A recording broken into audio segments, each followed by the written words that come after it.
It's the 10% Happier Podcast. I'm your host, Dan Harris.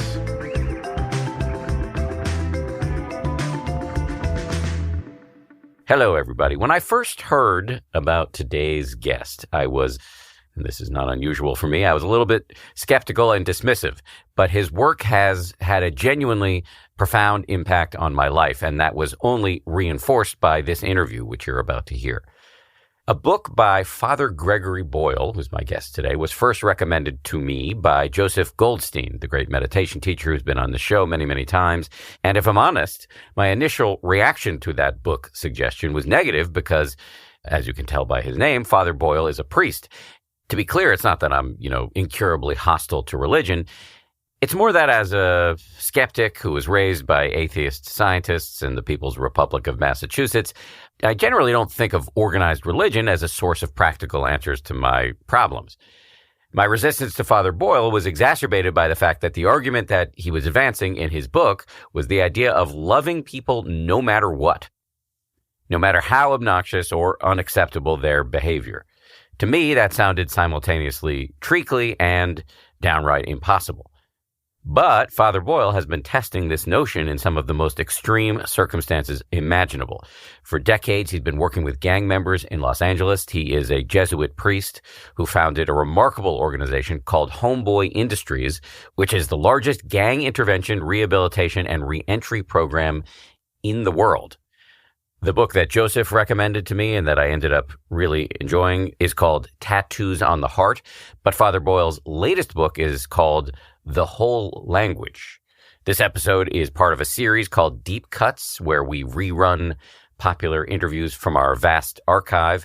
A heads up before we dive in here that the audio quality right at the beginning of this conversation is a bit uneven, but it does smooth out as we progress.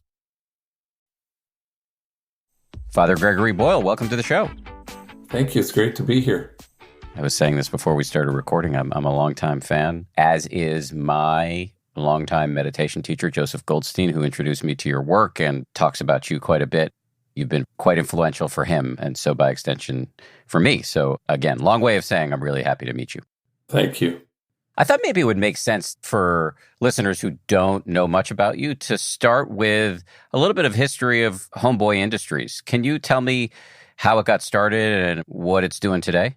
Yeah, Homeboy started in 1988 when I was pastor of the poorest parish in Los Angeles, and it was nestled in the middle of two very large public housing projects, Pico Gardens and Aliso Village. And at the time, it was the largest grouping of public housing west of the Mississippi. So we had 8 gangs at war with each other, which is unheard of in public housing. And so consequently, I started to bury kids, first in 1988.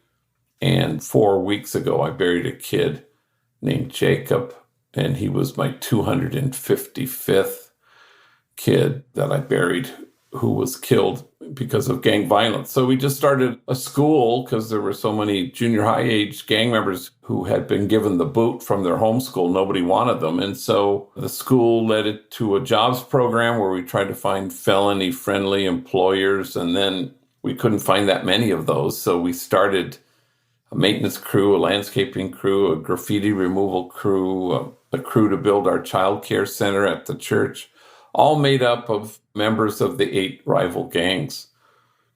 And then after the unrest, long story short, a movie producer bought an old bakery that had ovens that didn't work. And so we started Homeboy Bakery. So now we're the largest gang intervention rehab reentry program on the planet. So about 15,000 folks a year wander through our doors in our headquarters in Chinatown.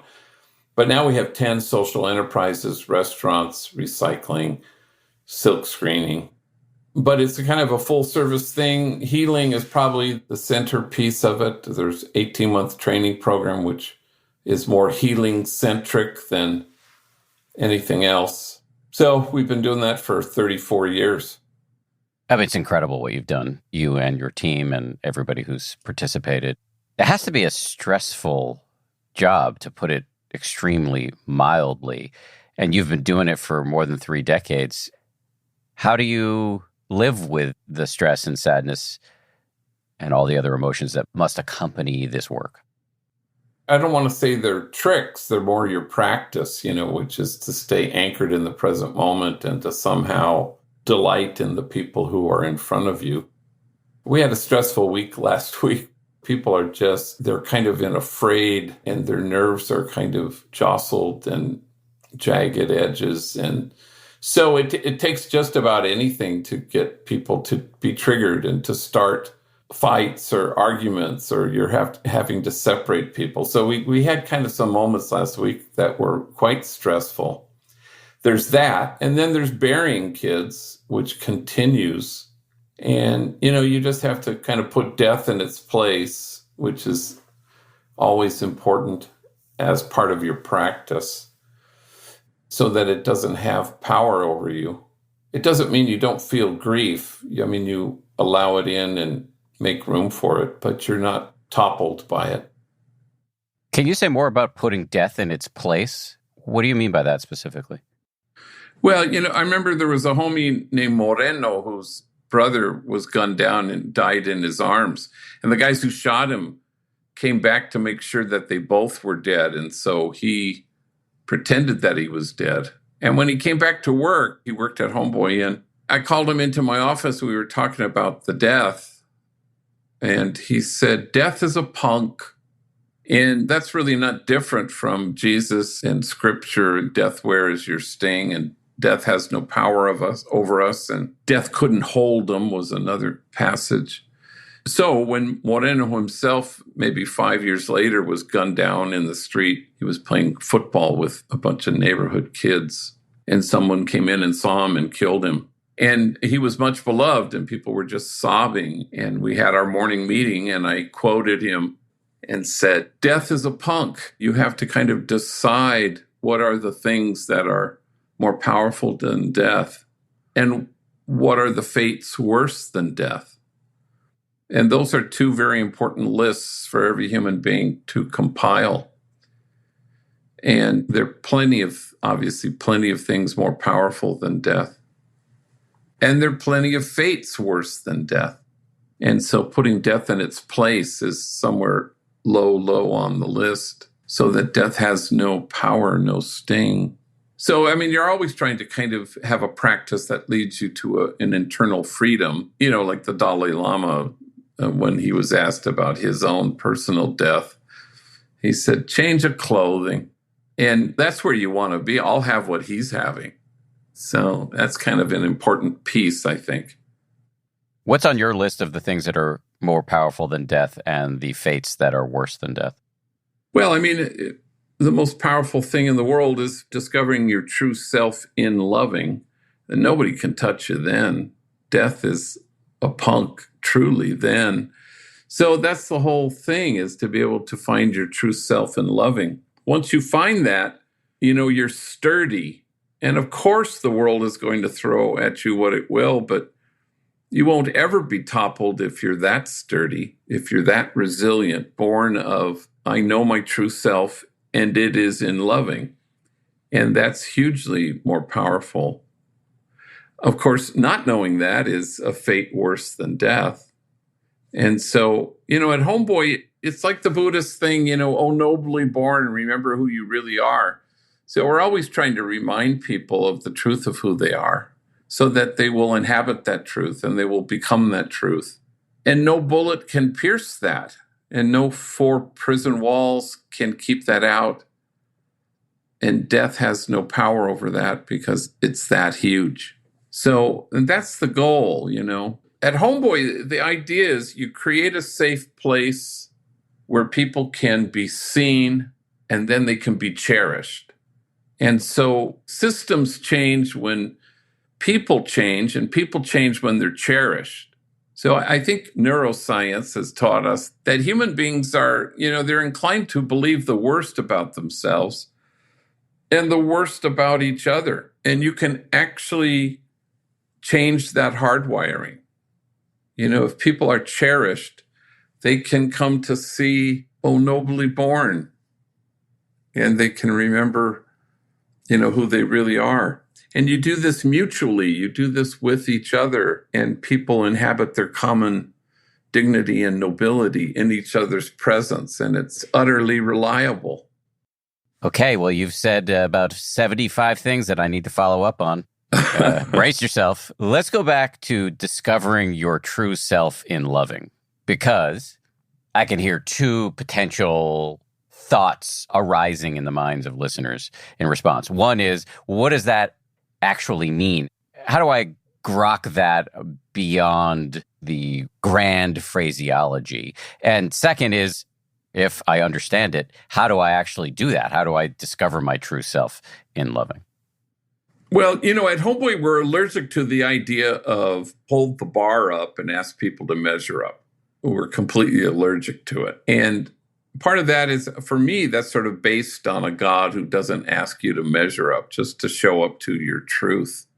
And once you know that love never stops loving, then you know that's where the joy is. Everything is always an invitation to joy. It's not about, gee, I wish you were a better person today than you were yesterday. People talk that way. Homies will text me and they'll say, hey, gee, help me to become a better man. And I always say the same thing. I said, you could not be one bit better. So how do we get people to a place where they see who they are, where they acknowledge that truth? They will eventually, if they're cherished enough. And so that's the hope, is that somehow we'll be able to hold the mirror up and return people to themselves. And the soul feels its worth, as the song says. And so you want people to know that they are unshakably good and that they belong in this community of beloved belonging. So you're taking these people who've had just the worst possible beginnings to their life, just not given what we all need to thrive in terms of emotional and material educational support, and you're loving them into loving themselves and others. That's right. And the promise isn't to do good and avoid evil. What you really want to assure them is this is where the joy is. And so the hope is that people will gravitate where the joy is. You're not asking them to engage in some grim duty. It's about my joy, yours, your joy complete, as Jesus said. And so it's always invitation. It's not admonition. It's always getting them to a place where they see themselves as God does, and then consequently see each other in the same way, with an open-hearted, expansive, spacious, loving heart. And then they stop caring about, will anybody return that love? Then you go, oh no, it's not even about that. That the truth is, it's about love that never stops loving. And love never stops loving comes from the 1 Corinthians, where it says love never fails. And I read a translation recently that said love never stops loving. And I like that way better, because it's not about failure or success. It's about constancy. It's about never stopping. That's your practice. Your practice is to never stop doing that. I want to pick up on that in a second, but just you keep doing this to me where you say so many interesting things that I don't want to lose any threads. But when you talk about not holding up a bar and requesting that the people you work with vault it, it just reminded me, I mean, I know a lot more about Buddhism than I do about Christianity. But the Buddha, one of the things I like about him is that he is pretty consistently speaking to the pleasure centers of the brain, just the way you're talking about motivating people through joy rather than admonition.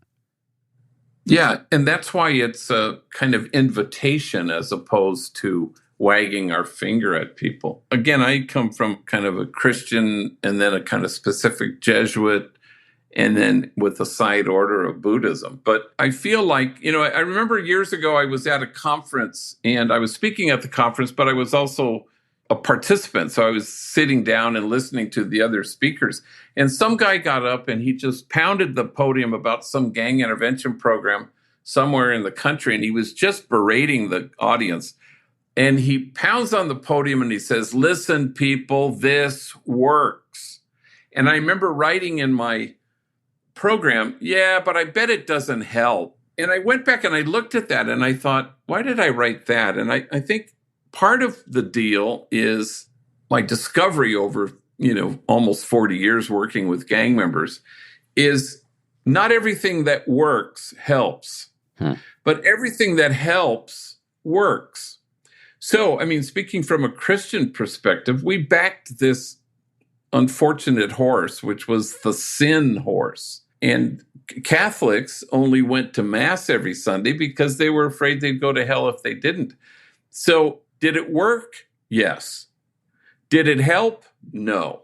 And I think that's an important thing, because you're talking about the Buddha. Basically, the stance is invitation. Hey, come on in, the water's fine, sort of. As opposed to, you better watch out.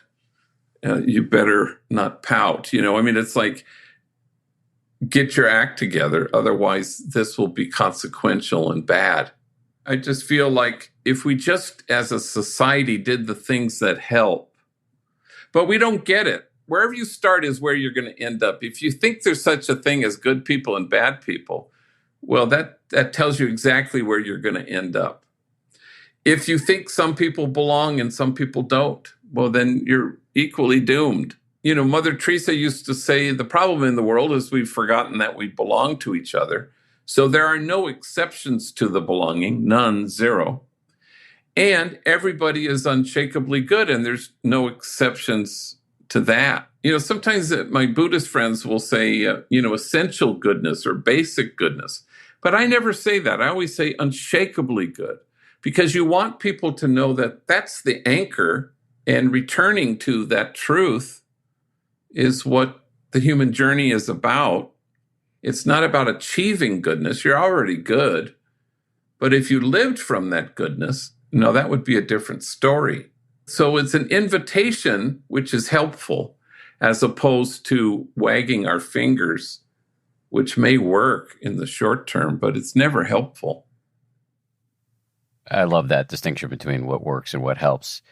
But you've talked a lot about our unshakable goodness, and that is one of the assertions that you hear from many Buddhists as well, Buddha nature, et cetera, et cetera. But how do you actually know we're essentially good, especially given the fact that one needs do no more than turn on the news to see our capacity for bad or evil or whatever it is you want to call it? Yeah, I believe in horrible. I just don't believe in evil. And part of that is gang members have helped me see that. So, 40 years, I know lots of gang members. I know lots of people who've done lots of things. I've never met anybody evil. I've met people despondent. I've met traumatized, broken, wounded, and I've met, deeply, profoundly mentally ill people. But I've never met anybody evil. And I've seen a lot of horrible things. There's no question about that.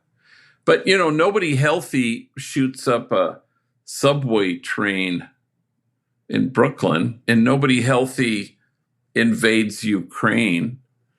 It's about health. And none of us are well until all of us are well. And so, like Ram Dass talks about, we're all just walking each other home, and we're loving each other into wholeness. And the wholeness is there. How do we help people in community to feel more and more cherished? That just alters the hardwiring in people's brain. It's like brain health, and you can really change this thing. I've seen it happen only all the time. I remember a probation officer many years ago talking about a kid named Fernie, and she said, "Don't even try to help that kid." I said, "Why?" And I liked this woman. She was a friend. She said, "Don't even try to help him." I said, "Why?" And she said, "Because he's pure evil." And I remember I was young in those days, and I had hair, and I didn't fully grasp the whole thing, but I knew she was completely wrong. And that if you think there's such a thing as good guys and bad guys, yikes. And now I look at this kid, and he's not a kid anymore. He's got 2 sons. Both of them are severely autistic. He's hardworking. He loves his wife. He's just one of the most gentle, heroic souls I've ever known. And this is what we do to each other. And wow, is it unfortunate. It's just a crazy way to see the world and to see each other. And so I do believe in horrible. Like you say, just turn on the news and you're going to see horrible. But, what if we saw it as God does? Or what if we recognize Buddha nature in everybody? And you go, well, I think morality has never kept us moral. It's only kept us from each other. And so how do we tame that? The high moral distance that we create between us and them. Well, it's the very distance of the us and them that's really contrary to what we would hope for. How do we bridge the distance? How do we ensure there is no daylight that separates us? And certainly Buddhism would assert that separation is an illusion. And indeed it is. And so you want to get to a place where it's exquisitely mutual and people are really joined. It's just us. We had a huge Homeboy family picnic, which has many, many, many hundreds of people. And again, it's black and brown and it's just chock full of enemies. And they all brought their kids and everybody wore this t-shirt and it just says, just us, but it's just the word just, and the J and the T are black, but the us is red. And so it says just us, all contained in this one word. And anyway, it's a powerful symbol every year when we gather, because these are all people who shot at each other at one time or another. And now they're playing with each other's kids. Coming up, Father Gregory Boyle talks about whether he's ever had to cut somebody loose. He talks about the most spacious and expansive notion of God and how he thinks about boundaries. Quick reminder, don't miss the On The Go Challenge, a 7-day meditation challenge to help you bring mindfulness into your daily life. Join the challenge right now by downloading the 10% Happier app today and starting a free trial. You and the people you work with are practicing loving in very extreme and difficult circumstances. But to varying degrees, that's true for the rest of us. It could be an obnoxious brother-in-law. It could be a difficult colleague. It could be people we see on the news. And so I'm just wondering, what do you say to the rest of us who are struggling with finding ourselves in loving in the midst of a world that seems to be designed for hatred and division? My friend Pema Chodron talks about you catch yourself. And so part of the invitation is to catch yourself. Our hardwiring would direct us to demonizing. Well, demonizing is always the opposite of the truth. So catch yourself. And at no point are you co-signing on bad behavior. You're just saying two certain things. Everybody's unshakably good and we belong to each other. Now let's roll up our sleeves. How do we help people? How do we pay attention? How do we notice people before they're buying high-powered weapons? And how do we include people? How do we move people out of the isolation that depletes their sense of hope?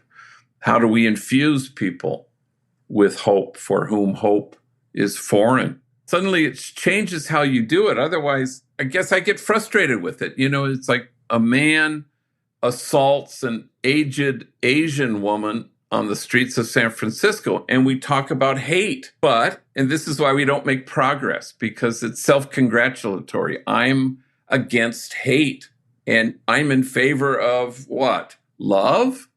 Congratulations. But if this guy belongs to us, then it's about health. It's not about evil. It's not about winning the argument. It's not about denouncing hate, because then it's about me. How do we help each other? How do we walk each other home? How do we love each other into wholeness? And it's kind of why we don't make progress. I was reading a book the other day, Matthew Dowd, and he asserts that the reason it took 100 years from the end of Reconstruction to, Emmett Till, he says, because 1/3 of the American people did not believe that all men and women are created equal. And then he said, why did it take 60 years from Martin Luther King to Donald Trump? He says, because 1/3 of the American people still don't believe that all men and women are created equal. Well, I think he's pointing out the right thing. Now point the way. Are they bad, evil, stupid, jerks, or do they belong to us and they are unshakably good? Well, then that's where I'm going to vote. Nobody well or whole or healthy has ever believed that not all men and women are created equal. So it's about health and not about hate. It's not about morality. It's about wholeness. And how do you help people find the joy there is in being well? I think it's not about hate. I think it's about health. And some people are strangers to themselves, and that's obviously problematic. And that's the whole point of, as we were saying earlier, finding your true self in loving. Does that make any sense? I mean, I think it's beautiful. I want to unpack it even further. Just to say, Matthew Dowd is a friend. He used to be a political consultant, worked for George W. Bush, probably most famously, and then was an ABC News analyst where I met him because I worked there for 20 years, and Matthew and I had spent a lot of time together on and off the air. Yeah, no, he's great. And I see him all the time on a variety of shows. And I thought that was an interesting point. It is. And so that gets me to where I wanted to go. And maybe this wings us back to Pema Chodron, who has been on the show before too. And I, like you, I'm a fan of hers. I believe you said she's got a phrase, check yourself or something along those lines. No, it's catch yourself. I mean, in a lot of other contexts, she says it. It's when you're inclined to kind of do things or go somewhere or to demonize or, the list is long. It's part of your practice is to catch yourself before you're judgmental. How do you stand in awe at what people have to carry rather than in judgment at how they carry it? So you're catching yourself all the time. It's hard to do. I wouldn't want to suggest that this is in any way simple, but it's really hard to catch yourself and to be attentive to that all the time. And people in recovery will say one day at a time. And I always think, well, that's way too long, and I think even a minute, it's just 1 minute at a time. Well, even that. So I've kind of reduced it to one breath at a time. With every breath you take, you're catching yourself. It's hard at Homeboy because people will color outside the lines. And you have to catch yourself and say, okay, what language is that behavior speaking to me? And that's hard because, you want to say, well, he knows what he's doing and he's just trying to pull the wool over my eyes and he's violent because he's a jerk. And catch yourself. And of course, always just presume that the answer to every question is compassion. But you can't do that once and for all. You can't do that as you pray and you sit in the morning, whatever your practice is, and you're good to go for the day. No, it's not one day at a time. It really is every breath you take, you cherish, which keeps you from judging. Do you ever mess this up? Only all the time. I mean, my God. That's why I think, it's frustrating for us because we think we arrive at some answer and we're good to go. But that's why they call it a practice. You really have to work at it.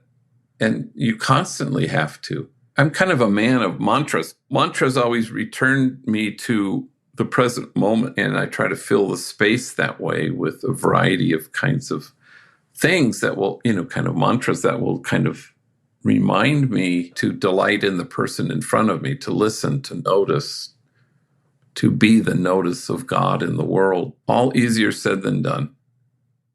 Well, I mentioned Joseph Goldstein before, who you may or may not know, an incredible meditation teacher. He, too, is a man of mantras, just for anybody who doesn't know what a mantra is, but it's a word that can have a lot of meanings, but one of them is just a sort of a useful phrase that you return to as a North Star, a pole star for your own behavior and thinking and actions. And one of Joseph's mantras is from you, which is love no matter what. Now, the first time I heard that, I thought, okay, well, that just sounds a little, I don't know, treacly or impossible or both. But I find it very useful when I'm confronted with somebody who I'm very tempted to demonize, either for silly reasons having to do with interpersonal whatever, or for big ideological, political reasons because I'm seeing them on the news and I find them obnoxious or harmful. So I'd love to hear you say more about love no matter what and what your thoughts are about. I know you don't like to hold up bars for us to vault over, but how we can use this as a way not to beat ourselves up for failing to vault over the bar, but as a way to direct ourselves toward joy. Yeah, more of my expression is with a no matter whatness. And I think I use it when I talk about the one false move God or the no matter whatness of God. There's a kind of a no matter whatness, but it shouldn't be that hard for people to kind of connect to because, and I don't really recall ever saying that it's to love no matter what. It's with a no matter whatness because parents and grandparents, there's a decided no matter whatness. So then pretty soon disappointment and discouragement is not part of your vocabulary because everything's with a no matter whatness. No matter what, I'm always there. Gang members have an expression, till the wheels fall off. And they love that. They'll say, I'm in your corner till the wheels fall off. But even beyond that, because we've all owned jalopies in our days where wheels actually have fallen off. But even beyond that, no matter what, I'm going to be there. And it's tough. Like the other day I mentioned we had a hard week. And then there was a kid came in having a bad day. And he just bombed on this guy. They just big old brawl, leaving each other with big old black eyes. And then I already know how this goes. They separated him. He was just blind with rage. So I had to kind of grab him and push him up against the car. And I had to say, cut this shit out. And he calmed down and a car came to retrieve him and he got in the car. Well, I already know how he's going to feel. That worse than the black eye and the bruises is, will I cut him loose? And so I'm immediately texting him. And you're trying to convey a no matter whatness. Not, wow, did you ever disappoint me today? He doesn't need that. He already knows that that's the expected response. So then 2 days later, he asked to see me. And so I set up a time when nobody else was around because he's at a moment in his life where he doesn't play well with others. So he came to my office on Sunday, and it was just so beautiful because you want to be able to say that the day won't ever come when I won't be proud to call you my son. The day won't ever come when I cut you loose. The day, it simply won't ever happen where I say, well, that's it for me. And that's not such a big deal. Parents do it only every day. So anyway, it was very healing. And I don't feel like that's one I have to manufacture. I've never felt like they were just words. And it's an easy thing to do because if you see people who they are and you know their pain and you know what they carry. This kid has just been so banged up and so abused and so neglected and violated. And that's the whole point is if enough cherishing happens, then it really alters the brain chemistry. Have you ever had to cut anybody loose? Do you ever feel like people are taking advantage of your no matter whatness? No, I never feel that. I remember once I was interviewed by Anderson Cooper, and he asked me a question he says, the cops say that gang members take advantage of you. And so I said, well, how can they take my advantage if I'm giving my advantage? So years later, he came back and we were in the Homeboy Bakery. And before we started to film, he says, all my friends always say that people are taking advantage of me. And I always quote you, he said. And I said, well, do I get any residuals for this quote? But again, it's like, no, it's never happened. That's never happened where now we let people go. But we always say, oh my God, we love you. Come back when you're ready. It's a little bit like rehab. Everybody's met people who've gone to 20 rehabs. And it takes, not because the rehab is finally good. It takes because somebody has finally surrendered. And the gang members who run Homeboy Industries, all of them, it took them 3-4 tries before they settled into not resisting their own goodness and coming to terms with what was done to them and coming to terms with what they've done. And now they have the courage of their own tenderness. They've chosen to walk in their own footsteps, and it's quite remarkable to watch. But then you want to be a sturdy, rock-solid place that they can return to when they are ready. None of it has anything to do with goodness or morality. It just has to do with ready, and that's kind of neutral. From your perspective, though, and from the perspective of anybody who aspires to a no matter whatness, That does not, if I'm hearing you correctly, preclude wise boundaries. You may at times have to send people away. Exactly. So people are always kind of nervous about responsibility, personal responsibility, accountability, boundaries. And I think it's less of an issue than people really insist that it needs to be. And we do battle internally at Homeboy all the time.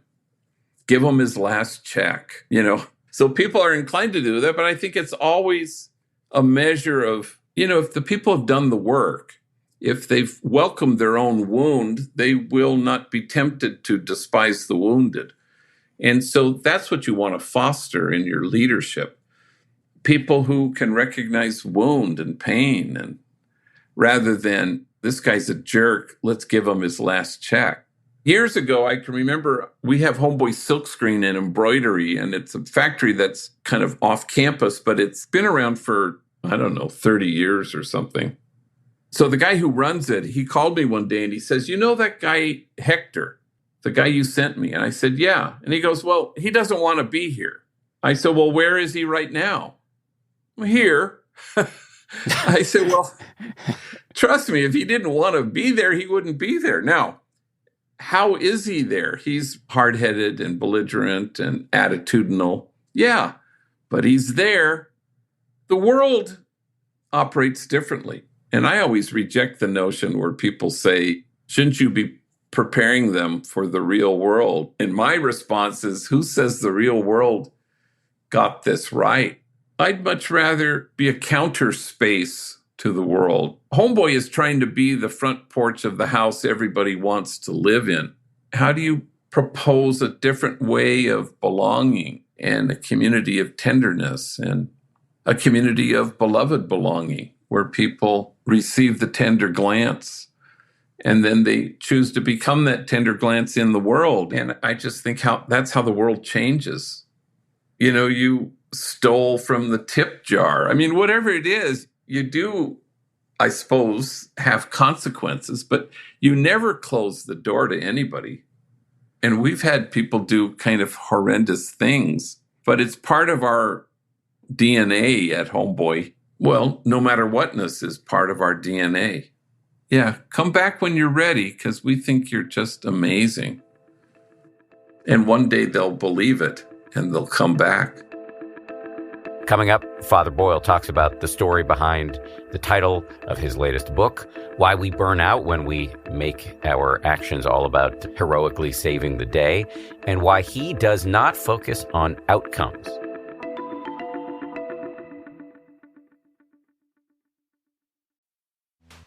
This show is brought to you by BetterHelp. This time of year can be a lot, and it's natural to feel some sadness and anxiety. All the holiday gatherings and activities come with stress.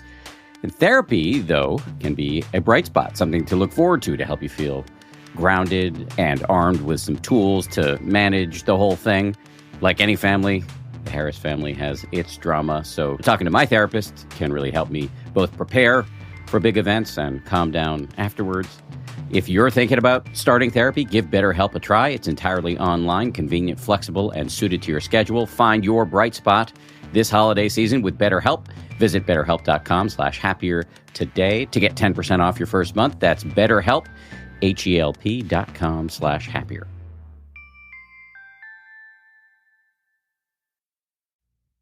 Holiday stress is real, and self-care is important. This season, do something special for yourself and get a confident new smile with Bite Clear Aligners. They cost thousands less than traditional braces, and now you can save up to $600 on your treatment journey during the Time Is Now sale. Order your at-home impression kit today for just $14.95. Save $250 on clear aligners. Get $120 off the Bite Protection Plan and claim a free LED whitening kit worth $150. Use code NOW23 at Byte.com. That's BYTE.com. Plus, you can upgrade your oral care routine with 25% off best-selling wellness, whitening, and cleaning essentials. Be confident. Be you with Byte. You've used the word God a couple of times.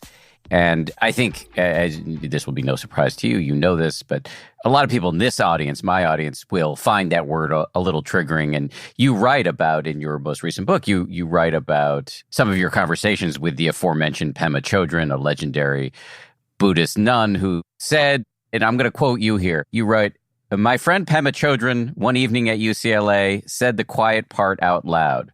While you were speaking, Greg, I kept thinking, I wish he'd stop talking so much about God." And she has said, and this is quoting her here, that what was appealing to her about Buddhist teachings is that, these are her words, our basic nature of mind and heart is open. The bodhisattva, which is the ideal of somebody who is committed to alleviating the suffering of all beings. The bodhisattva wants to remove the greatest level of suffering, which is what gives rise to deep hatred.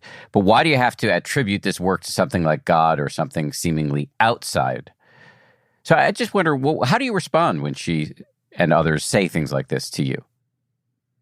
Well, I mean, that night, it was an evening with Pema Chodron and Greg Boyle. And so there were people in the audience like myself who believed in God. So I said, obviously, I don't think it's preposterous to believe in God. I'm just trying to get people to stop believing in a preposterous God. And I think that's different. And part of the thing as she got to the very end of the evening was she acknowledges her own woundedness as a Catholic. And I get it. Some of it is just tradition. Mysticism is an important thing to me, the mystical view of the world. And I like people like Julian of Norwich and Ignatius of Loyola and John of the Cross.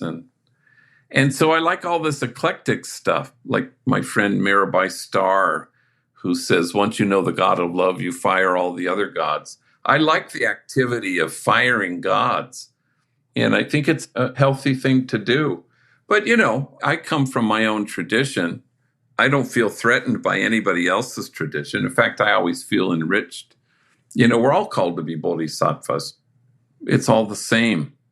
Language is important because it's kind of how we shape the road we're walking on. But unfortunately, people are so saddled by horrific notions.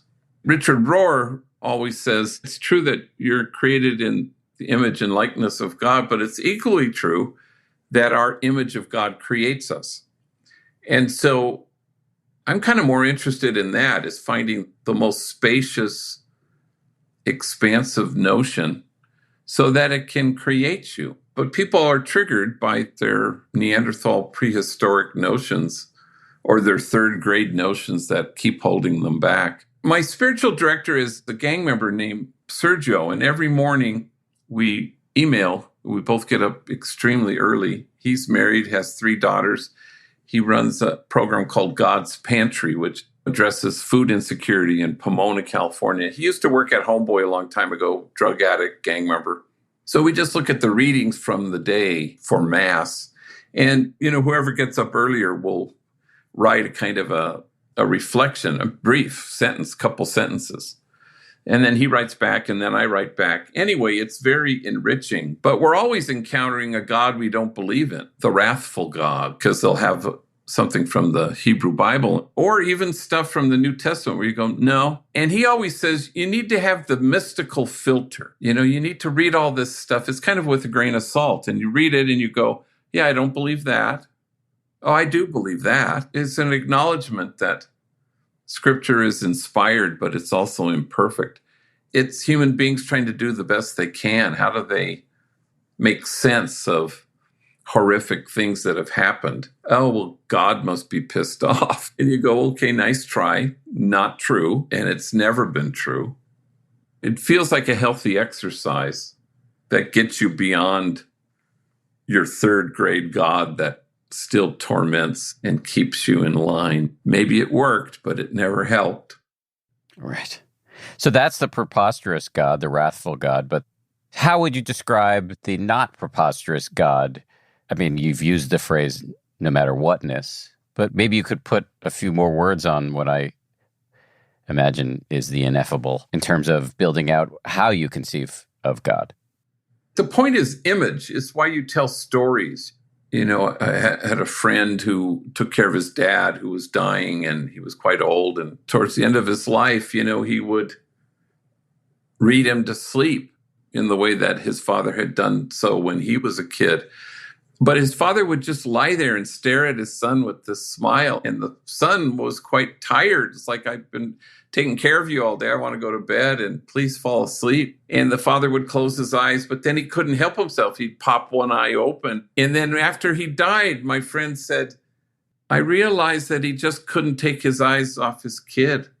And so there you have an image. It's an image of God. Or a homie the other day was talking about how his father, and fathers are always quite problematic for gang members, almost always.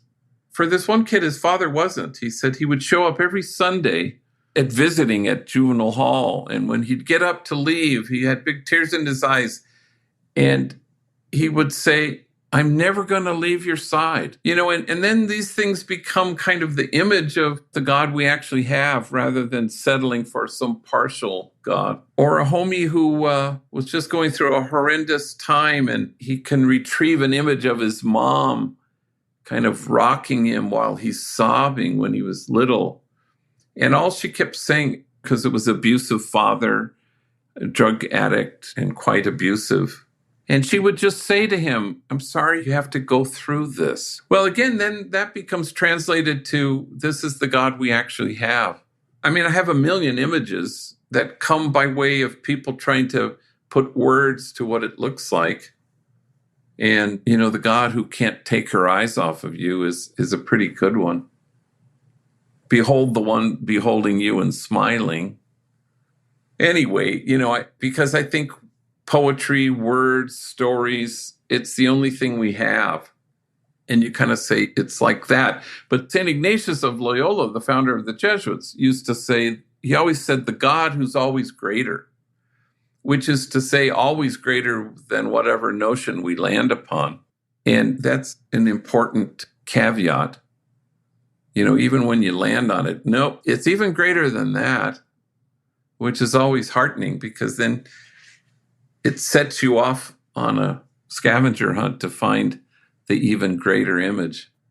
How do you know that there is a God and that if there is a God, that he or she or they is the God that you think is not preposterous? Is this just a matter of faith, or where can you derive confidence? I don't need to have more confidence than I have. That's the other thing. People talk about, well, that moment kind of shook my faith. I don't even get that. Everything is shaping your faith. So it's a thing that's shaped. It's never shaken.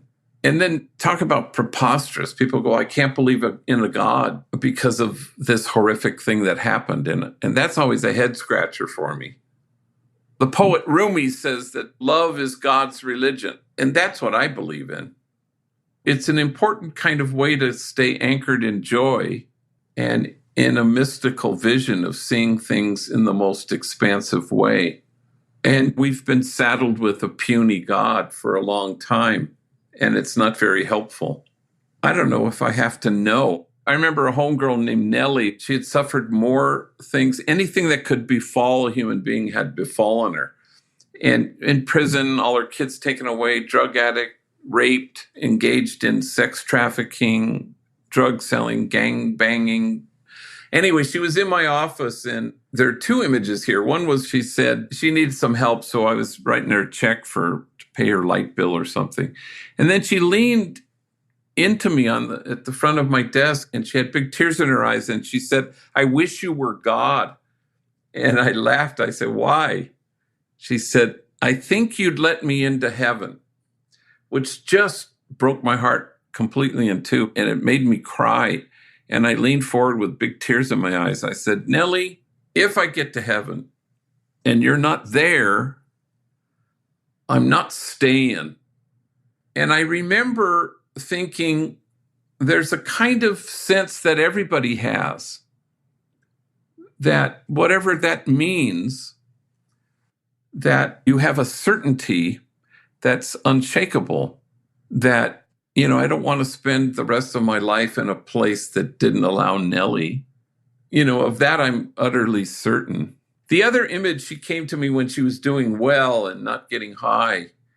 And she had a dream that she was at a big old party kind of a quinceañera kind of party in a big hall, and she was dancing with God, which I just love the image of it. And she said, all these other people, and then she goes out of her way to say, more important people than me, kept trying to cut in. And again, she got very emotional. And she said, and God wouldn't let them. That all these people are trying to cut in and dance. And there's an insistence that God wanted to keep dancing with her of all people. Anyway, it's an image. And then you kind of connect to it and you go, well, that's true. I know that that's true. And there are little things you land on where you want to get to a place where you say, that's what I believe. I couldn't quote the verse or something, but that's what I believe. And no one's going to dissuade me from the God who wants to dance with Nellie, of all people. Coming up, Father Boyle on the story behind the title of his latest book, Why We Burn Out When We Make It All About Saving the Day, and why he does not focus on outcomes. After this.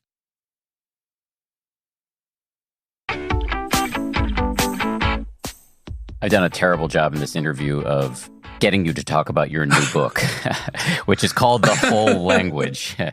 What do you mean by the whole language? Well, Simon & Schuster hates my titles. God love them. And so every single one of my 3 books, they balked at my titles. And all my titles come from things homies said. So Tattoos on the Heart comes from a homie. I had said something to him and we were on the phone and he was silent and he said, damn, gee, I'm going to tattoo that on my heart.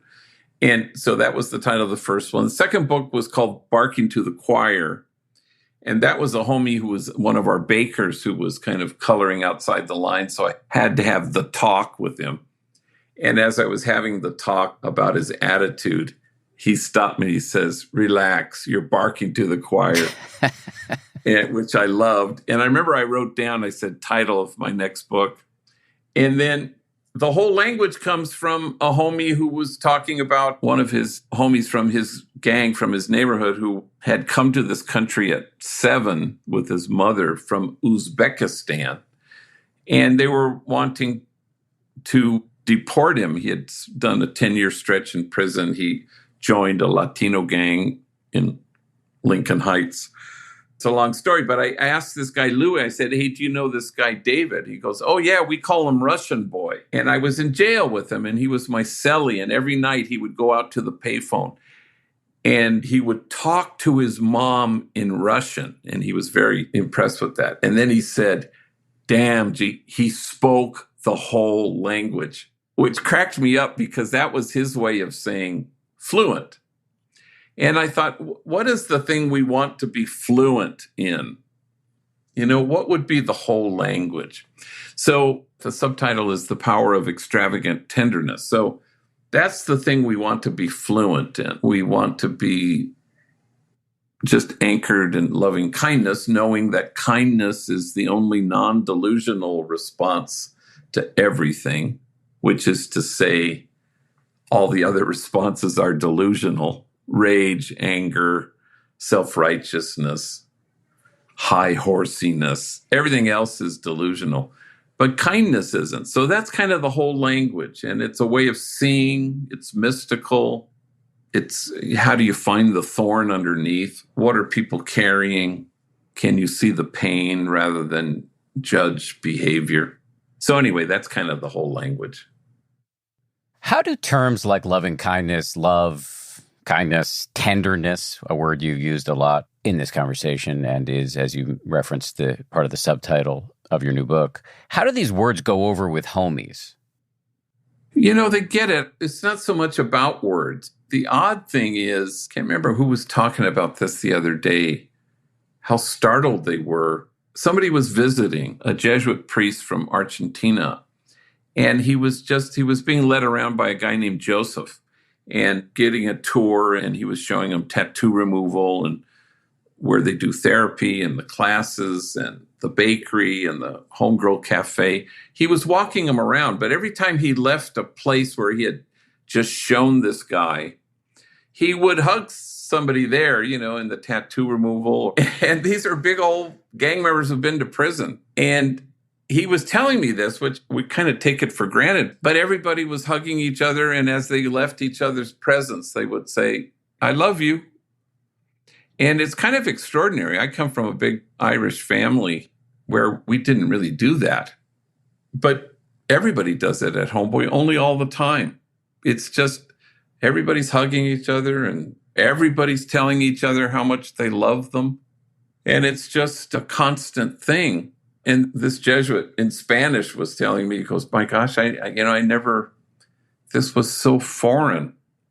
And I said, I guess it is. But it is a thing that absolutely happens only all the time.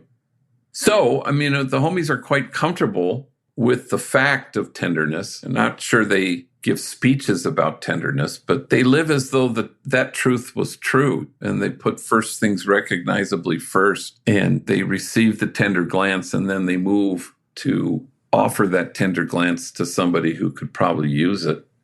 So it's kind of second nature there. People notice it when they come in, I'm not so sure we notice it all the time because it's so natural. As referenced the subtitle, The Power of Extravagant Tenderness. What exactly do you think its power is?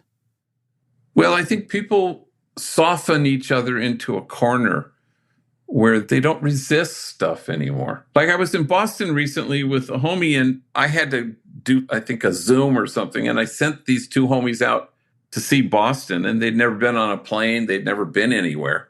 So this one guy, Saul, was by himself at one point in front of a kind of an old courthouse or something. So he's taking a selfie and he's holding the phone out. But right in front of him on a park bench are two older guys, kind of homeless guys.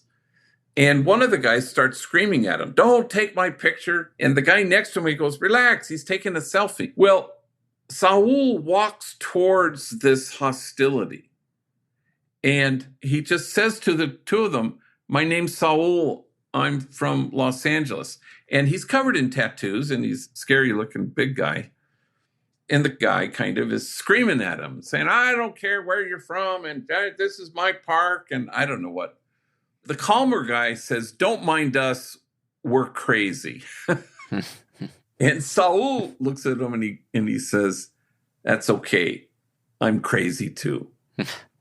And the three of them had this conversation that was so tender and so cherishing of each other that the moment came that he had to leave, he shook their hands. And the more hostile guy says to him in a very soft voice, "Look, I've lived in Boston all my life. Do you need direction somewhere?"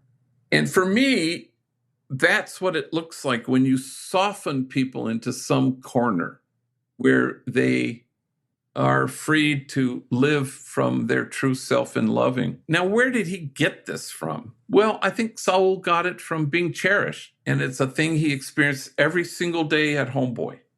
And again, it's utterly reliable.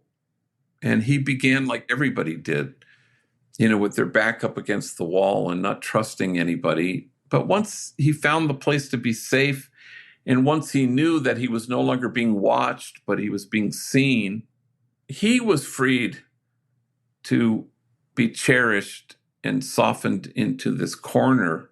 And now he can do it. And now there he was. So he didn't walk away from the hostility. Oddly, he walked right towards it. And when he told me that story, I thought, yeah, that's how it works. That's how it's supposed to evolve, where you receive it and then you offer it.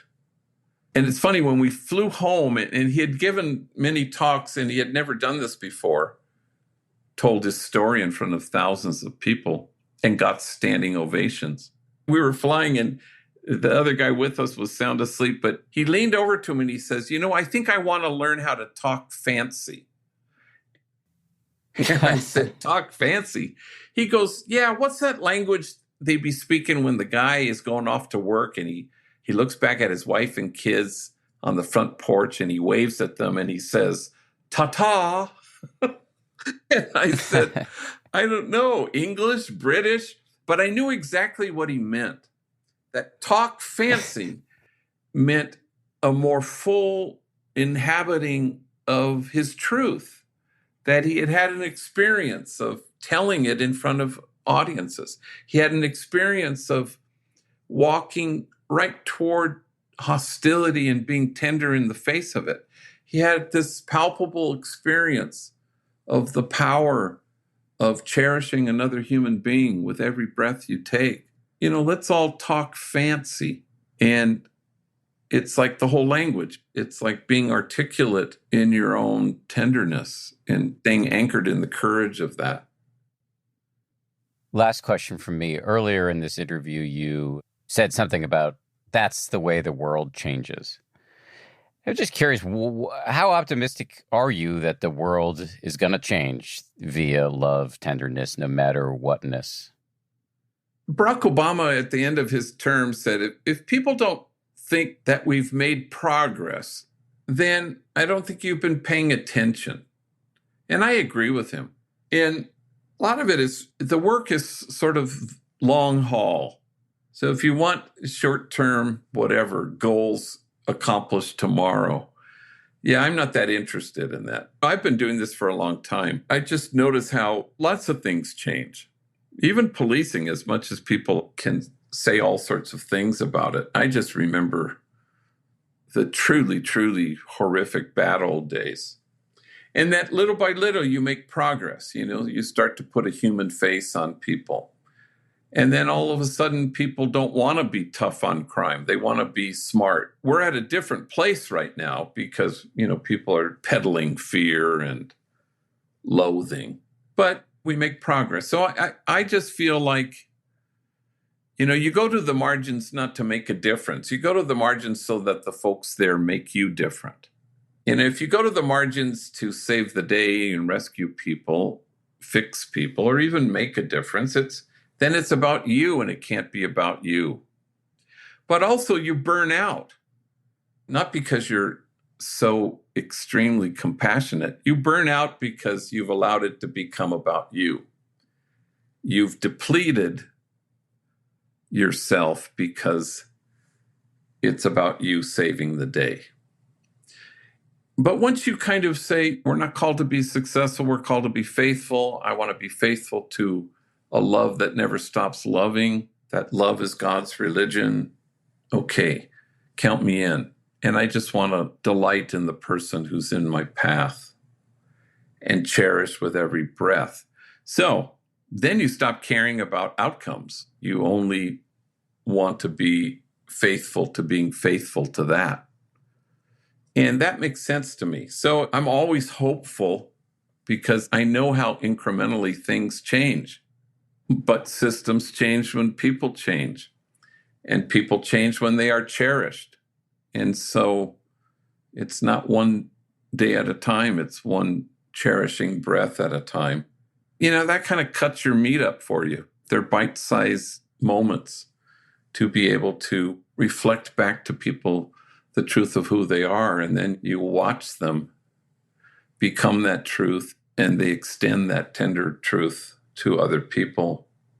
It really is true. If once people are cherished, they can't wait to cherish. And that's how things have always changed. This is how I would phrase it. I don't know if you endorse it, but even if you don't get results right away, in other words, the whole world doesn't become what you hope it will be immediately from living your life this way, your life and the lives of the people around you will be way better. So why not just do it with that in mind?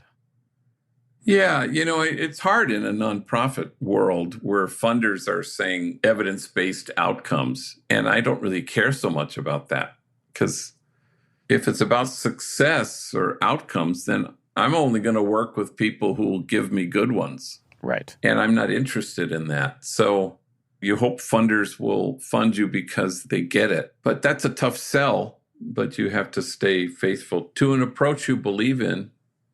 And we're always planting seeds. We may not see the full fruition of your tilling the soil.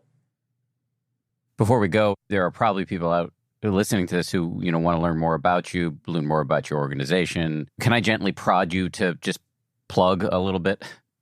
Yeah, well, you can, go to homeboyindustries.org, and then you can see all sorts of things. And we have a thing called the Global Homeboy Network, which has been around for 10 years or so. And so we have 300 programs loosely, vaguely modeled on Homeboy in the United States and 50 outside. We gather every August for 3 days. And so it's a way to kind of connect rather than airlift Homeboy into Wichita, and rather than become the McDonald's of gang intervention programs. There's kind of a methodology that we believe in. So people across the country and in the world have kind of adopted it to address lots of vexing, complex social dilemma. And it's a way to be reverent of the complexity of it all. If love is the answer, community is the context, but tenderness is sort of the methodology. But you can go to our website and see all sorts of things and order cookies and get your T-shirts. And don't forget the books, The Whole Language, Barking at the Choir, and Tattoos on the Heart. Father Gregory Boyle, thank you so much for doing this. Real pleasure. Sir, my honor. Thank you. Thanks again to Father Boyle. Thank you for listening, and thanks most of all to everybody who works so hard on this show. 10% Happier is produced by Gabrielle Zuckerman, Justine Davey, Lauren Smith, and Tara Anderson. DJ Kashmir is our senior producer. Marissa Schneiderman is our senior editor. Kevin O'Connell is our director of audio and post-production, and Kimmy Regler is our executive producer. Alicia Mackey leads our marketing, and Tony Magyar is our director of podcasts. Nick Thorburn of Islands wrote our theme.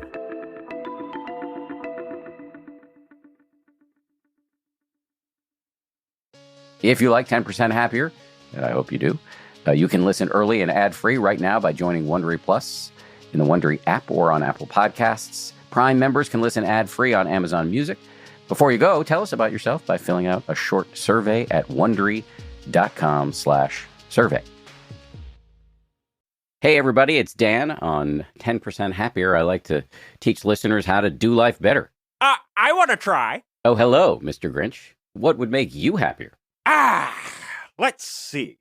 An out-of-business sign at the North Pole. Or a nationwide ban on caroling and noise. What would really make me happy is if I didn't have to host a podcast. That's right. I got a podcast, too.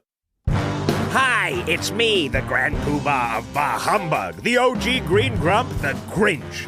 From Wondery, 'Tis the Grinch Holiday Talk Show is a pathetic attempt by the people of Whoville to use my situation as a teachable moment. So join me, the Grinch. Listen as I launch a campaign against Christmas cheer, grilling celebrity guests like chestnuts on an open fire. Your family will love the show. As you know, I'm famously great with kids. Follow 'Tis the Grinch Holiday Talk Show on the Wondery app or wherever you get your podcasts.